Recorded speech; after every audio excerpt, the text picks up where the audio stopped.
everybody, it's Esther Goldberg. And yes, we've got patriotic music today. That's because we have a special politics and pride. That's Estertainment. I am so happy. I have three of the most fantastic gentlemen who are political pundits. They have all the brains to like pick up where my crazy ass doesn't know what the hell I'm talking about. But these guys are here and they're our guests today on the show. And let me bring them in one at a time and introduce them. The first guest, I am so excited, is Joel Lawson, a Washington, D.C. based a consultant, veteran of Capitol Hill lobbying, PR firms, and he's the publisher of Politibox on Substacks, which he's going to explain to us about. But he has a real passion for helping the rest of America kind of make sense of Washington. And one of the things I loved, I found out he co-founded Stop Laura, which took that evil woman, Laura Schlesinger, off TV. Put your hands together and welcome. There he is. Hey, Joel. Hey, how you doing, Esther? I am so excited. I mean, who believes that we lived in the same city almost 20 some odd years ago and we never met? We finally met online.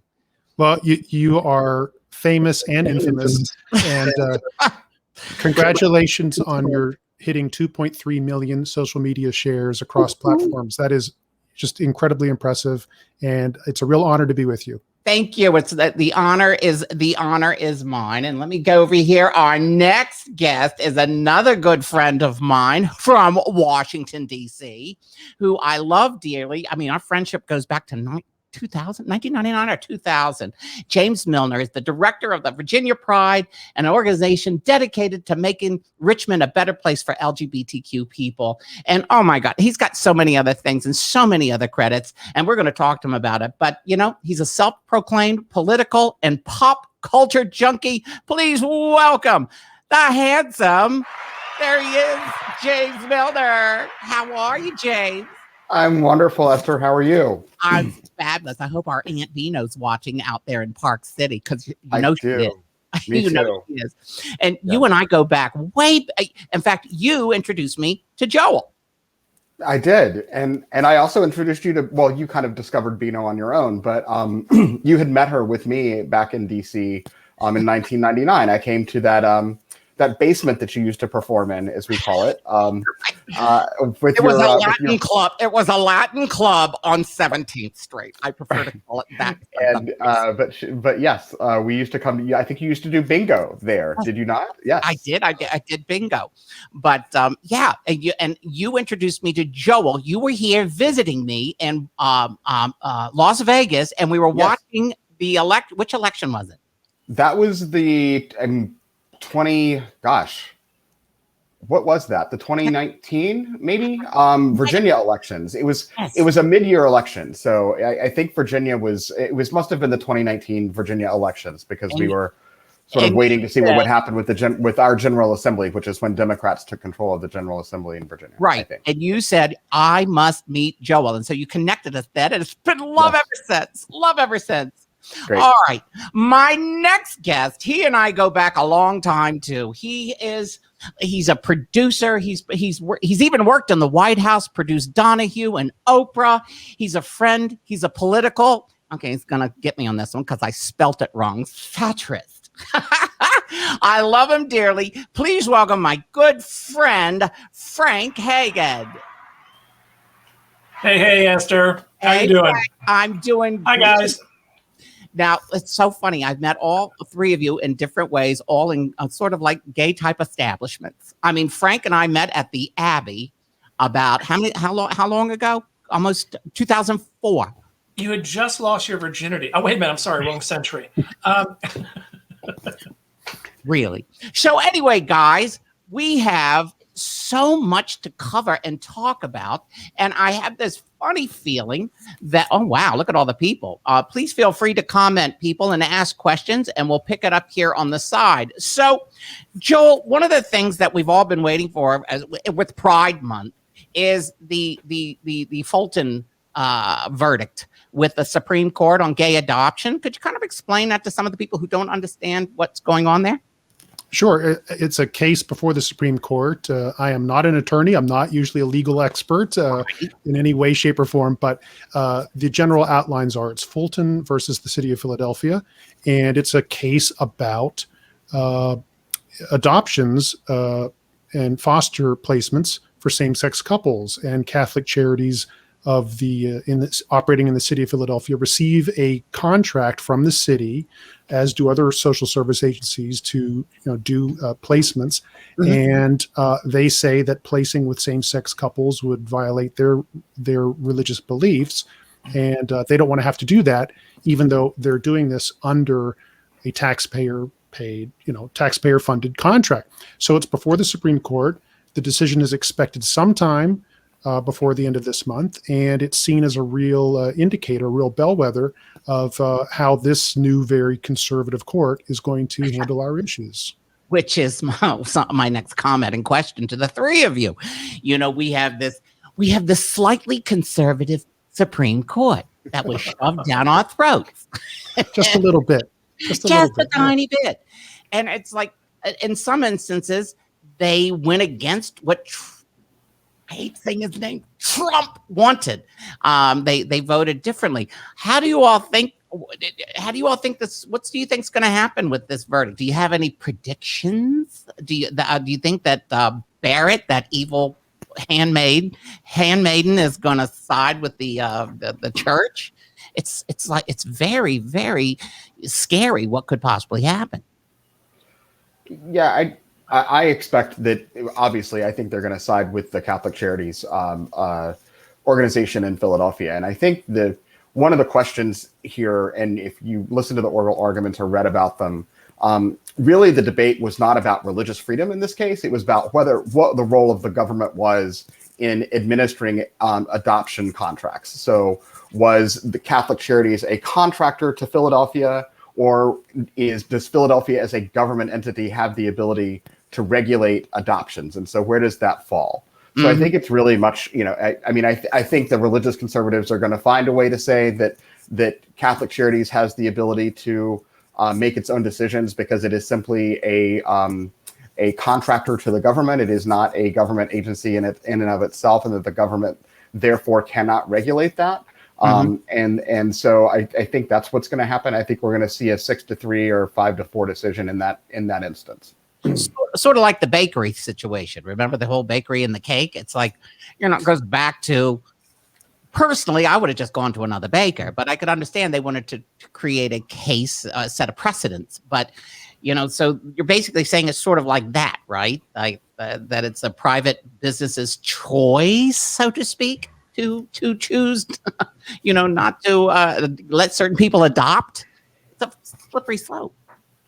Well, I think, Joel, correct me Frank, or I think, correct me if I'm wrong on this, and I could be, but I think that even conservatives on the Supreme Court have recognized that the government, as long as religious restrictions are applied evenly across the board and do not favor one thing or the other, the Supreme Court has given the government some ability to regulate what happens under the guise of religion.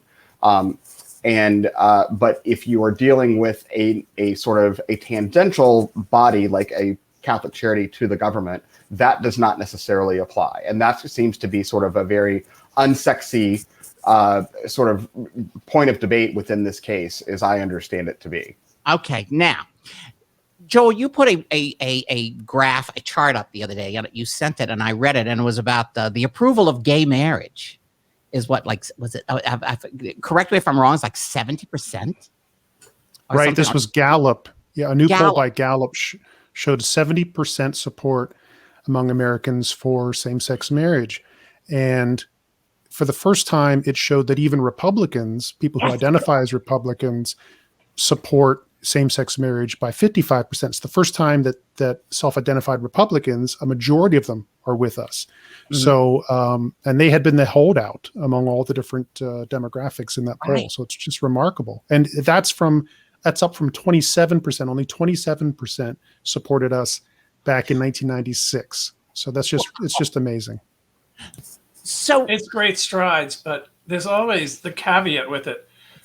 They'll love the fact that, okay, gay people can get married. We'll put up with that.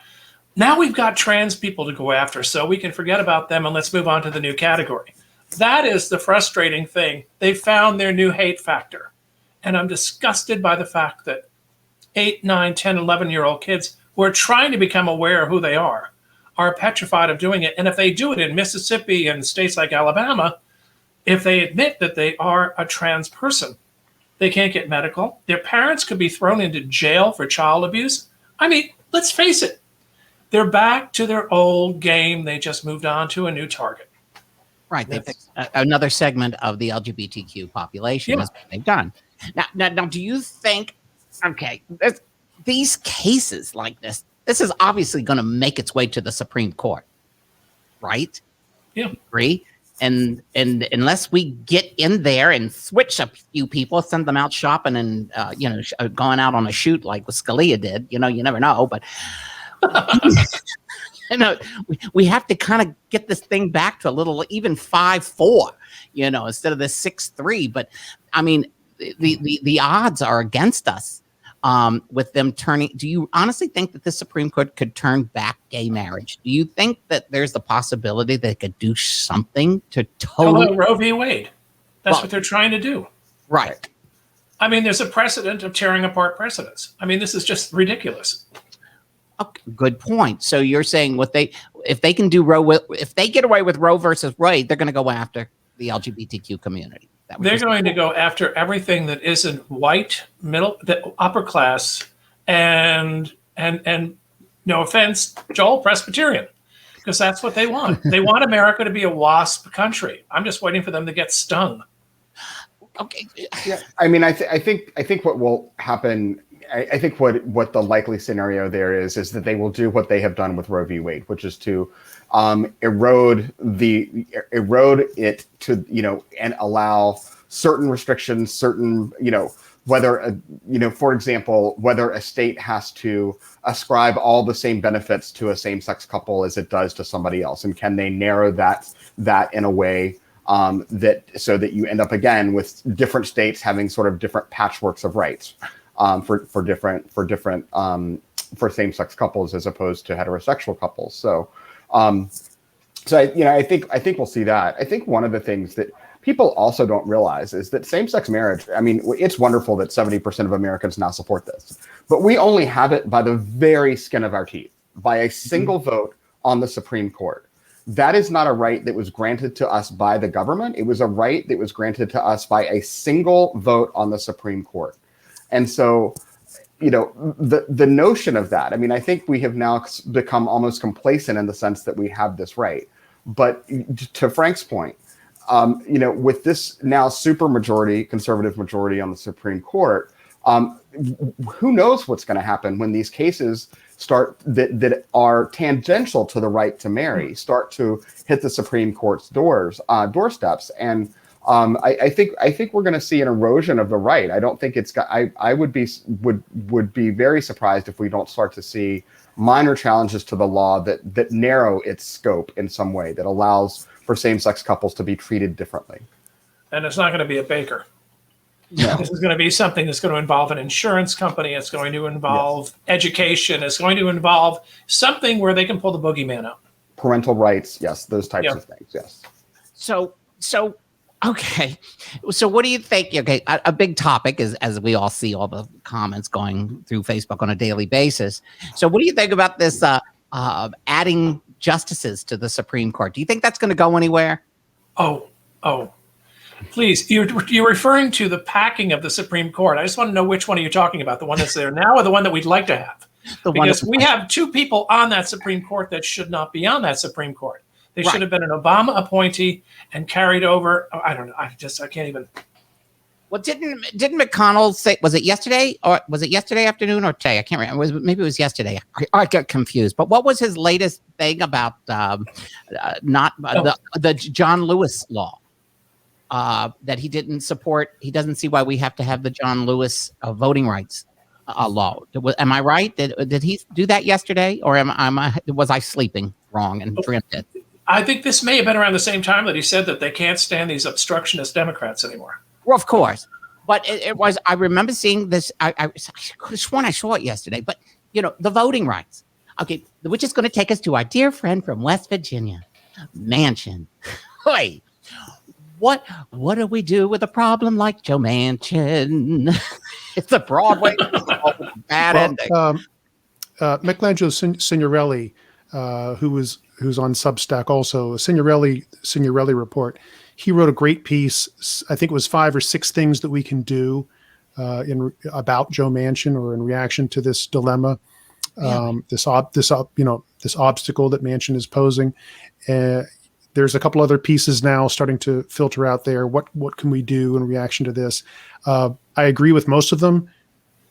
By and large, when a situation like Manchin comes up, 2 things. One, he's not the only obstacle. I mean, it's perfectly fine and legitimate for us to get frustrated with Manchin, but he's not the only one. He's not the only one saying that he's not in favor of getting rid of the filibuster, for example. I think you have Jeanne Shaheen, who's a wonderful progressive, not comfortable with getting rid of the filibuster. So there's a short list of about 5 or 6 of them that I think are not going to be comfortable with getting rid of the filibuster, or not comfortable with changing the threshold of 60 or so forth for the filibuster. I'm going to sound really cynical here, but I think we need to adjust our expectations. When you have a sharply polarized country, or electorate, I should say, and whenever you have such a narrow majority in the House, which is probably only going to get worse next year if we don't lose the House, and you have such a narrow margin in the Senate, basically imagine a chart where the big, bold, progressive things that you enjoy seeing, it's going to be diminishing. Okay, that's going to be diminishing returns now until the election, because of course, doing something bold, doing something dramatic, trying to change the Supreme Court, trying to change the filibuster, for example, trying to do a big infrastructure package as opposed to a smaller one. Anything big and bold is going to get whittled down. It's too easy to politicize it, to polarize it as an election issue. So the clock is ticking, diminishing returns from this point forward. And if you're frustrated about Joe Manchin, my message to every single person out there is send the president a different Senate, send the president a different House. You have no idea what your power is, what your ability is to get involved in a campaign, either where you live or far away, and to support them. Change the numbers. And that's how you change policy. But I don't see much hope for changing Joe Manchin's mind. No, I wrote an op-ed on Sunday, basically going, I ain't doing it. I'm going to stick to my guns. And you're like you're in the second, is it the number 1 or the number 2 most poverty-stricken state in the country? I mean, it is amazing to me. It's a step up from Mississippi. Okay. But then and then we go back to the infrastructure bill. Now we keep watching that getting whittled and whittled and whittled down. And then what is happening? They send, Biden says, give us what you want. They do. Biden gives it to them, and they're still not satisfied. And it's just like, how long and how far can they go till they whittle it down to their little 500 billion infrastructure? So they're in charge again. Yeah. This is all delaying tactics. This is all it is.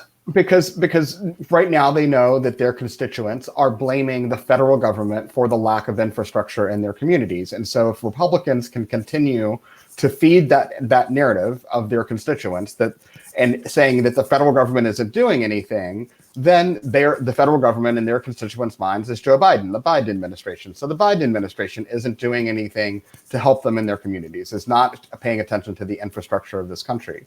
And then if we have a Republican president come in, all of a sudden they get to say, see, we did this. So I would be surprised, because Trump certainly had plenty of opportunity to do something on infrastructure, but the level of incompetence in that administration prohibited him from doing it, and his own ego prohibited him from doing it. But frankly, if Donald, it would have been wonderful. That was one of the things in very broad general terms that I actually agreed with. Spending $1 trillion on federal infrastructure was something that was a reasonable goal, and I think something that could have actually brought Republicans and Democrats together under the Trump administration.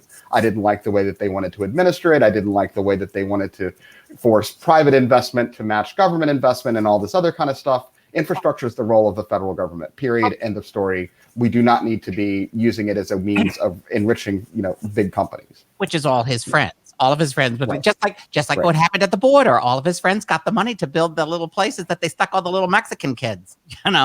All that money went to them. Bill Clinton had a phrase.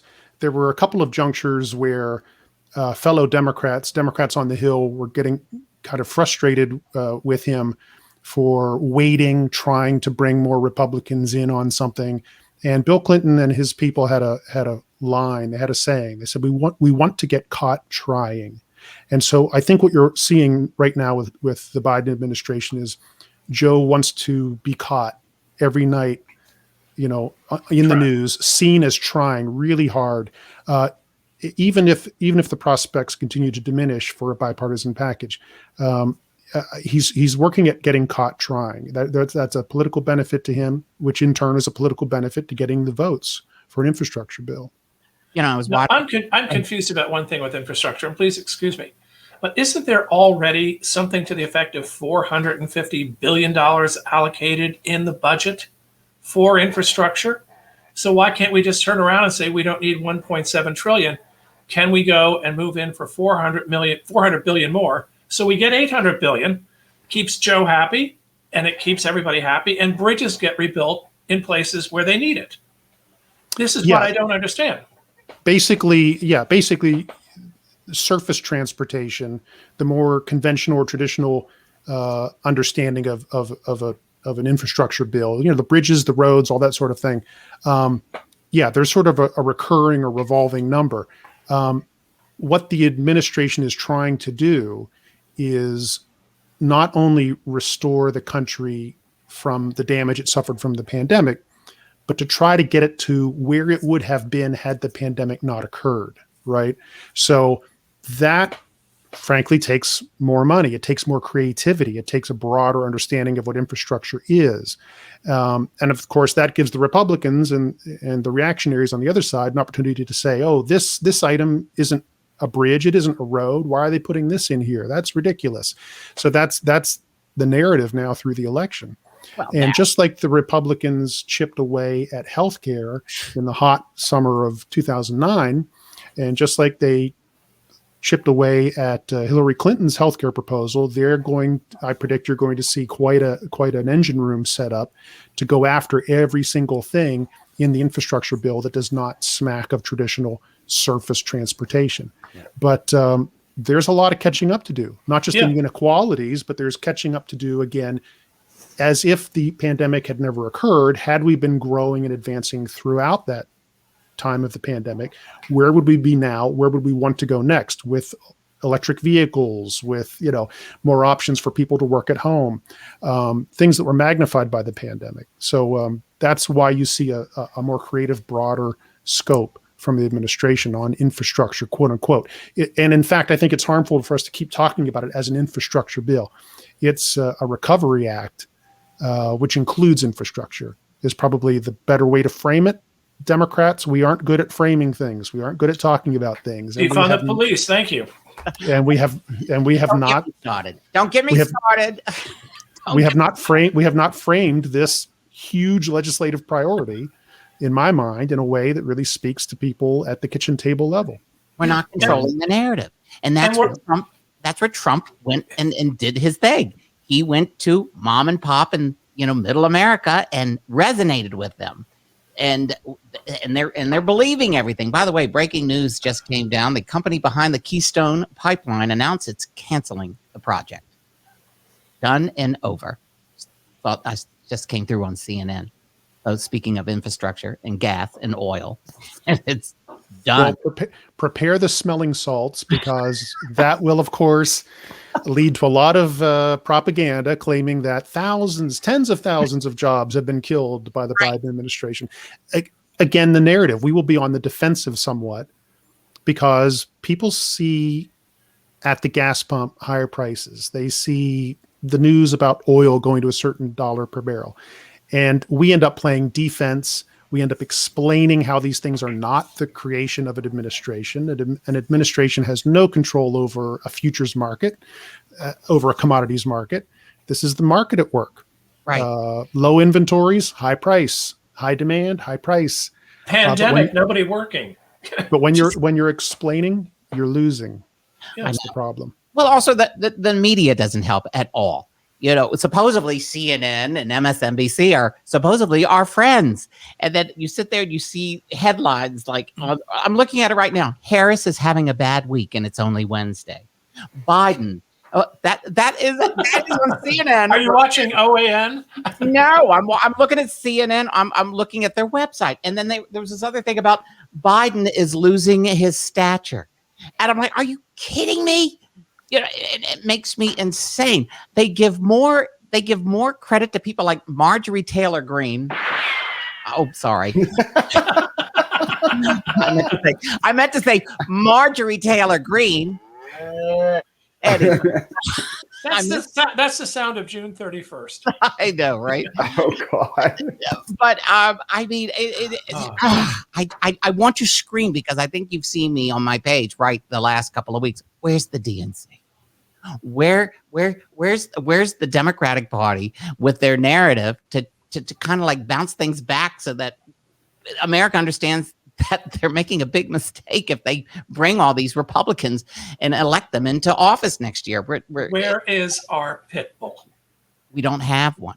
And Schumer, my God. I mean, that's a Chihuahua. No offense, Camp Champ. I'm sorry. Someone shoved Somonex Emina up his ass. He is the most boring man. We need somebody like Klobuchar, who is a fighter. Am I wrong? Does Schumer look? I mean, he sits there like this. And McConnell did it, and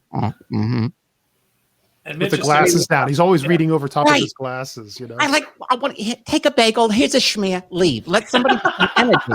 Schumer's always doing. He's always reading like this from the. We always see.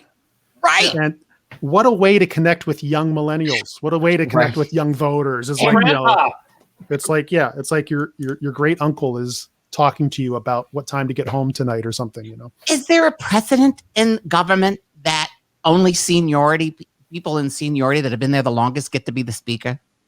Is there a precedent? It just seems like remember Dianne Feinstein last year kissing Lindsey Graham's ass after he did the impeachment, said, you did a good job. Ironically, what this does is it makes me think about another way about the Manchin dilemma. Okay. So if I'm 18, 19, if I'm 20, 24, 25, even into my upper 20s, and I really care about issues and I've been electrified by the challenge to democracy, and maybe I volunteered on a campaign and, all of this youth quake that we're going through, which I think is phenomenal. Okay, cool. Young people get things wrong sometimes. So do older people. But I am just completely thrilled by the youth quake and their new ways of doing things, creating new digital platforms, all that. But if I'm one of these younger people and I'm sitting there and I'm watching Joe Manchin, and there's a lot of things I respect about Joe Manchin, I do. But if I'm watching Joe Manchin stand in the way of what I want and what I want for this country, right? And I see Dianne Feinstein, again, a person for whom I've had tremendous respect in past years. But if I watch these older people keep standing in the way, to me, it's just creating more of a pressure cooker effect. And at some point, younger people in this country are going to be heard, and they're going to be heard over and over, and they're going to get their way. Things change. And I don't want to hear us older people complain in 3 years, 5 years saying, where are these young firebrands coming from? Well, they're being created by this lid being kept on their ambitions for this country. Which is what has happened with the Republican Party in the base. They're screaming, they're loud, and they fell for all the BS that was shoveled into their heads by their parents and, God knows Fox and OAN and everything else. But we need to get that message out. And I love what you said about the young people. Oh my God. I see them here in Vegas. And when I was canvassing, remember I was canvassing with Beano a couple of years ago.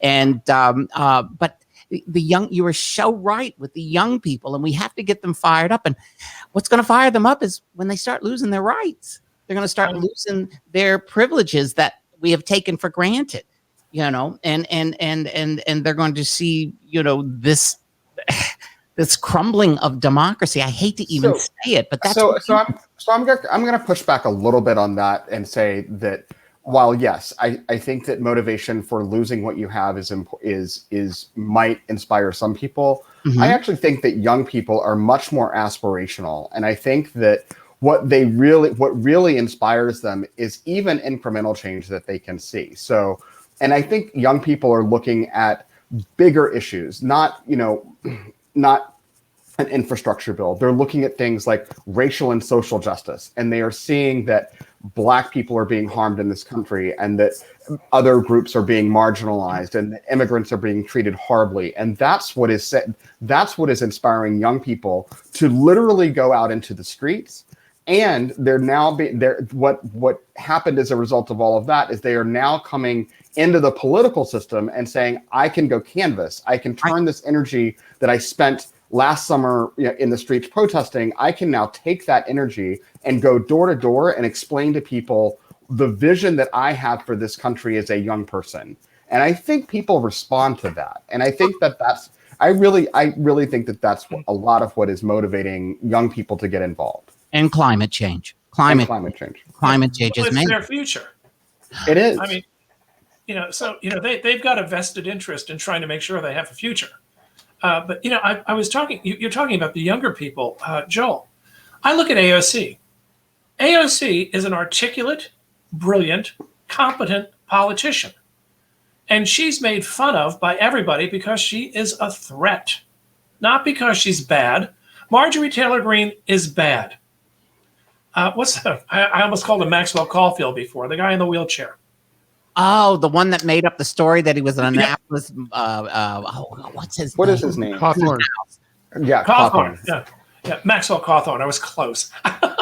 But there is somebody that they're putting up as going, here's the representation of our younger people, and this one's caught lying. Another one is a QAnon-ass wipe. And that's what they've got to offer. And we offer an AOC who goes into a meeting prepared, asks questions prepared, doesn't. Give me an AOC and Porter here in California. Those two, if they were running the United States government right now, the Republicans' heads would explode. But everybody would get what they need to get. And I'm not talking about giveaways. I'm talking about the infrastructure. I'm talking about the logical school situations. I'm talking about rights, because they know what people are thinking and they know how people feel. I swear to God, the Republicans are the most separated individuals from the way the rest of the world feels. Anyway. So how do we fire the kids up? I mean, they're fired up, but how do we get them fired up and into the media? How do we get the media to cover the kids that are fired up? You know what I mean? Well, I think so. I'm very involved in local politics here, both in Richmond and in Virginia. And you've done a very good job, because I have watched the work that you have been doing in Virginia, and you need to be applauded for the work that you've done there. Well, thank you. I appreciate that. And if Virginia can be a sort of, if you look at that at sort of the micro level of what can happen on the national level, I mean, Virginia in a very short period of time has gone from being a ridiculously red, deep red conservative state to now being one of the bluest states in the country. A Republican has not won a statewide election here in over 12 years, maybe even longer than that. But and we have passed comprehensive, very progressive state legislation in the last 2 years here, putting us on par with states like California and New York, even with some of our progressive policies. So change can happen. And that's happening because young people are starting to get involved in the system. And I'm seeing things like, so for example, last night, I went to, I hosted a forum around the establishment of a police civilian review board in Richmond, Virginia. Mm-hmm. The folks that showed up to that, the vast majority of them of this town hall meeting were under the age of 30. Awesome. It is them that is driving this change. It is them that is doing, and they come just like AOC, they come prepared, they come with facts, they come with examples, they come with real life experience that says, this is how I was treated by the police. They are brave, they are bold, and they frankly don't give a shit what people think about them. And, they will go from a meeting like that and then have a protest march where they shut down traffic for 2 hours. Mhm. You know, so they figured this whole thing out in a way that, and they are connected. They have these networks of folks that they are connected to, different groups that they are pulling in for different causes and different nuances of issues. It's really impressive to watch. It is, and we just have to broadcast them more so that the other young kids will see it, so the other younger voters will participate. Because I think that doesn't sell. Uh-huh. That doesn't sell. That doesn't get you ratings. That's the problem. We are still a corporate media involved country. I have to do it. I get paid that way. But you got to understand something. You're not going to be able to walk into a news department and say, hey, I've got this really great story about this young person that wants. No. If they're elected mayor and they're 22, they're going to do a story on them. If they screw up, they're going to do a week on them.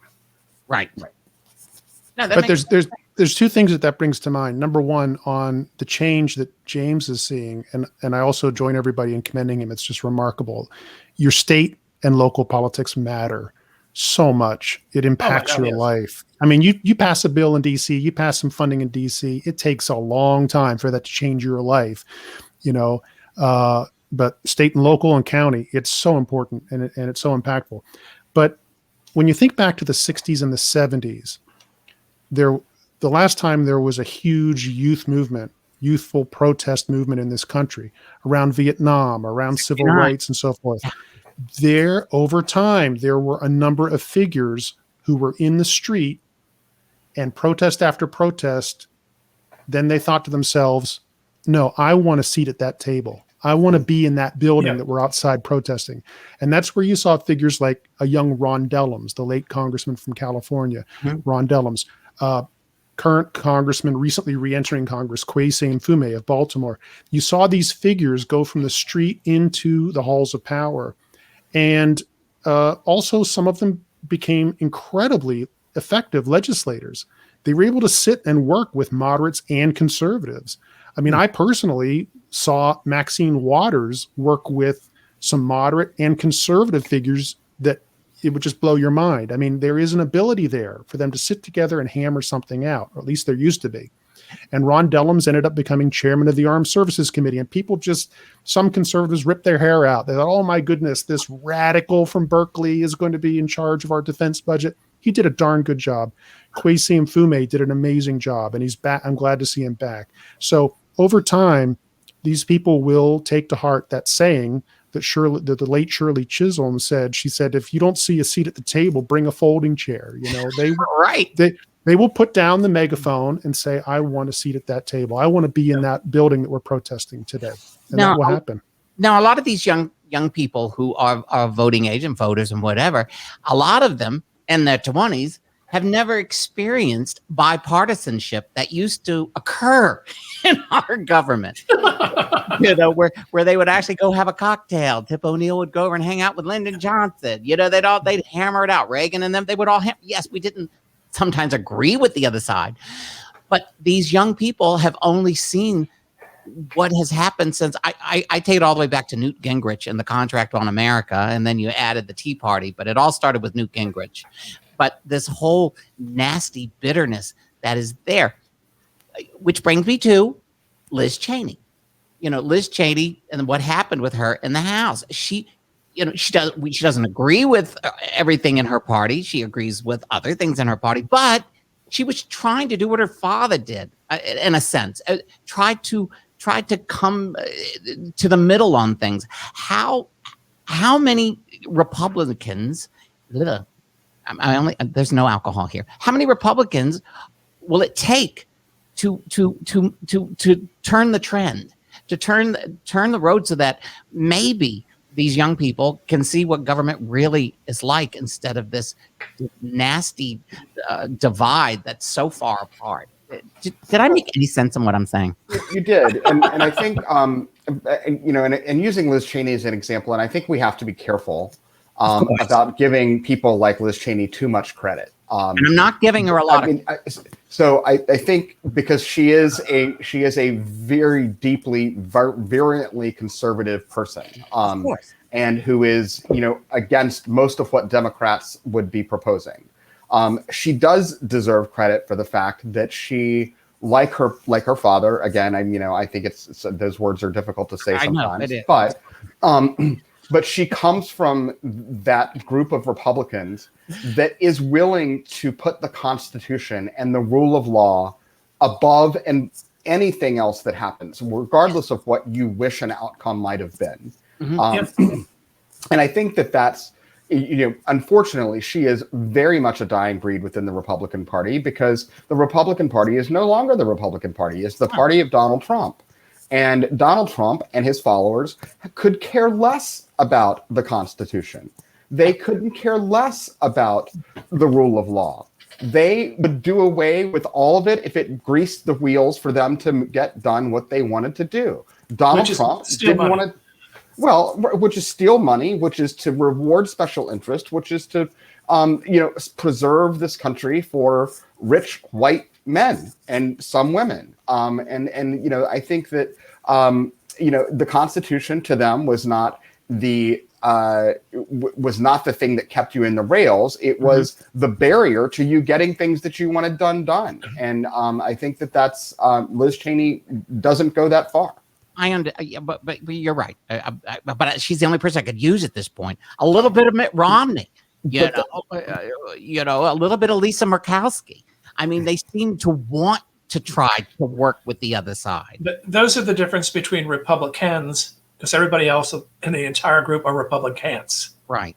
But I mean, the party right now is, as you said, it's defined with Gaetz and Jim Jordan and Louis Gohmert, whose teeth always falls out. I can't stand him. Every time you lose a tooth, you lose brain cells, Louis. Poor man. An angel fills a cavity, Louis, every time your tooth falls out. But no, it's just I go insane some days, and I thank God it's people like yourselves. I read what you write, and it kind of brings me down a little bit. But it's like, what do you think? Okay, I have a little bit of a theory on that's sort of coagulating currently as I watch all of these struggles, right? And watching like Liz Cheney try to grab her own party by the collar, and it's not going to happen. So it is what it is. We are where we are. Things are sharply polarized. The Republican Party has a growing, what I call a clown caucus. There are 19 Q supporting members of the Republican Party running for Congress next year in their primaries.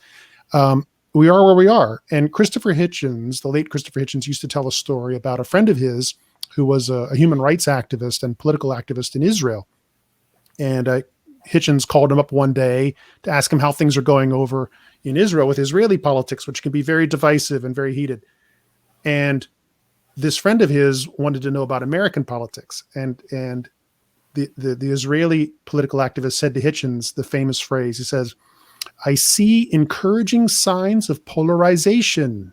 So, which is to say, we are so sharply polarized, but you know what? It's around big, important stuff. And this is simply the phase in history that we're going through.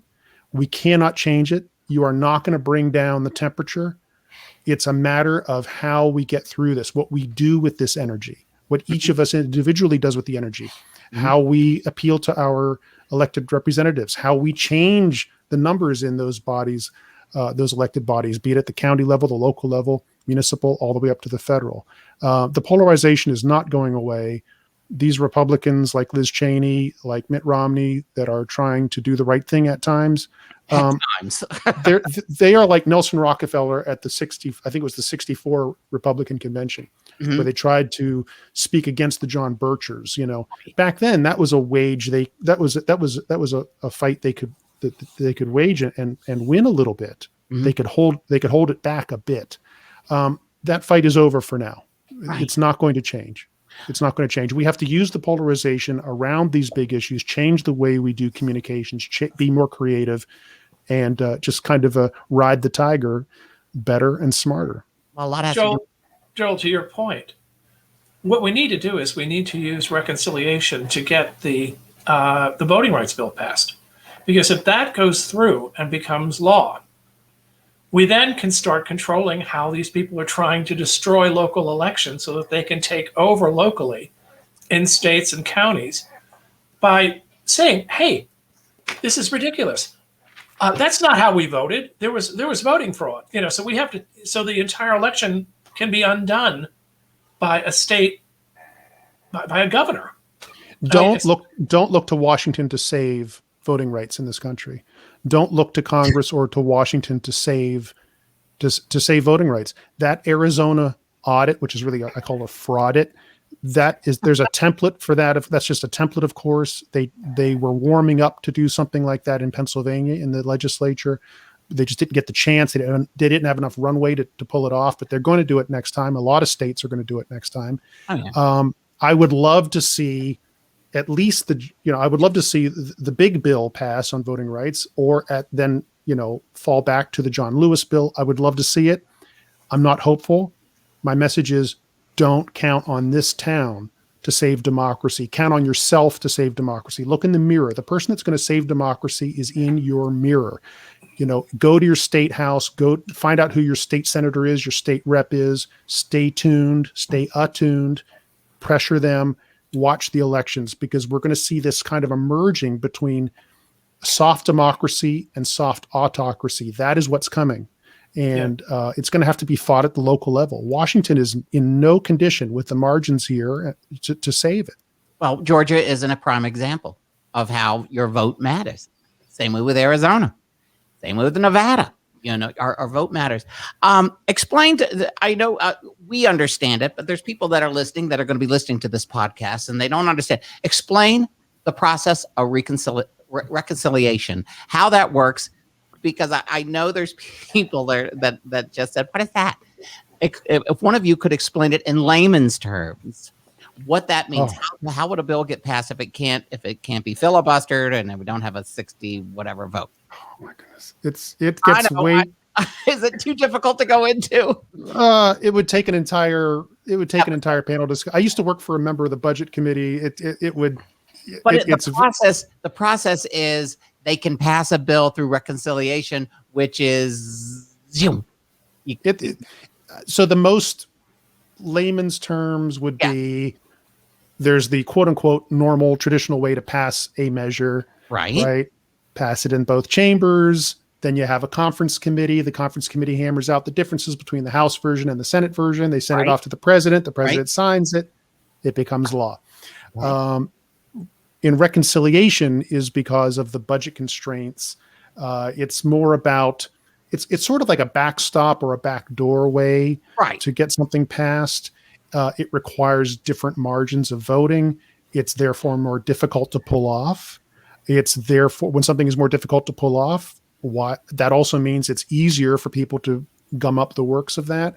Mm-hmm. So if you're already talking about, well, perhaps we can do it under reconciliation, you're already sort of walking on eggshells, because it's easy for us to sit back and say, why is Joe Biden trying so hard to do this in a bipartisan way? Well, because Biden's not bad at politics. That's how he got where he is. Right. And he knows that old view of Scranton, Pennsylvania, he knows that people back home, quote unquote, at least enough of them, think that's how it should be done.